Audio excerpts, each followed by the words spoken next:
የህዝብ ተወካዮች ምክር ቤት የጉምሩክ አዋጅን ለማሻሻል የቀረበውን ረቂቅ አዋጅ መርምሮ አጽድቋል። ረቂቅ አዋጁ የኮንትሮባንድ ንግድን ለመከላከል የሚደረገውን ጥረት በማጠናከር ረገድ ጉልህ ሚና እንዳለው በምክር ቤቱ የፕላን በጀትና ፋይናንስ ጉዳዮች ቋሚ ኮሚቴ አንስቷል። የኮንትሮባንድ ንግድ ስራን ለመከላከል የሚያስችሉ ተጨማሪ ድንጋጌዎችን በአዋጅ ውስጥ ማካተት የኮንትሮባንድ ንግድን ለመከላከል የሚያስችል በመሆኑ ምክንያቱም ረቂቅ አዋጁ እንዲወጣ አስፈላጊ ያደረጉትን መሰረታዊ መነሻዎች በአግባቡ በመግቢያው ላይ ለተደራሹ ማመላከት አስፈላጊ በመሆኑ ነው። የኮንትሮባንድ ዕቃ ጭኖ ሲጓጓዝ የተገኘ ተሽከርካሪ እስከ መወረስ የሚደርስ ቅጣት በጉምሩክ ማሻሻያ አዋጅ ላይ ተካቷል። ይህ አዋጅ በአባላቱ ዘንድ ጥያቄ ተሰንዝሮበታል። ባለመኪኖቹ አሽከርካሪዎች አይደሉም። አሽከርካሪዎቹ ኮንትሮባንድ ጭነው ወይም ህገወጥ ስራ ሰርተው በሚገኙበት ጊዜ መኪናው የሚወረስ ከሆነ የሌላ ወገን መብትና ጥቅም እየነካን አይደለም ወይ? ይህ ጉዳይ ሂዶ ወደ ሎጂስቲክ እና ትራንስፖርት ዘርፍ የሚሰማሩ ባለሀብቶችን ዲስከሬጅ በማድረግ በአገር ላይ ከፍተኛ የቫልዩ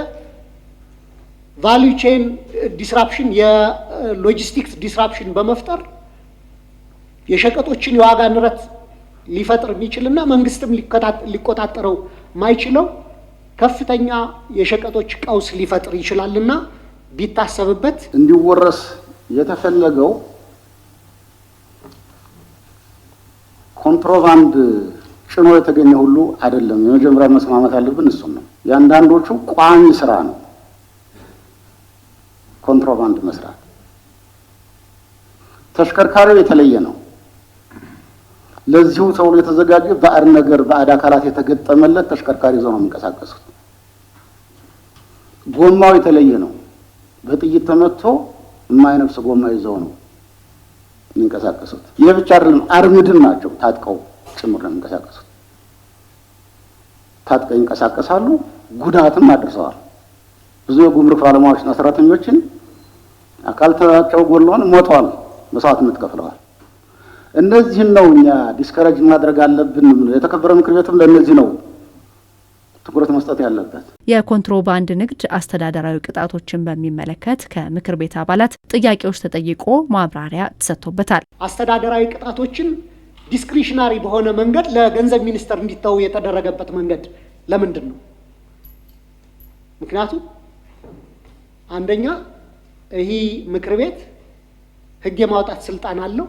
ያን ስልጣኑን ደግሞ አሳልፎ ወደ አስፈጻሚው ማስተላለፍ የለበትም ብዬ አስባለሁ።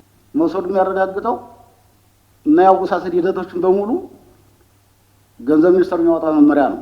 ካልወሰደ ግን ተጭኖ የተገኘውን 100% ወይም ደግሞ 200 ሺህ ብር ተጭኖ የተገኘው 100% ከ200 ሺህ ብር በላይ የሚሆን ከሆነ ዝቅተኛው 200 ሺህ ብር ይቀጣል ነው። ይህ አስተዳደራዊ ቅጣት ነው የሚመስለው። የጭነት ማሸጊያውን ገንጥሎ ወይም ኮንቴነሩን ከፍቶ ደግሞ ከጫነ እስከ 500 ሺህ ብር ይቀጣል።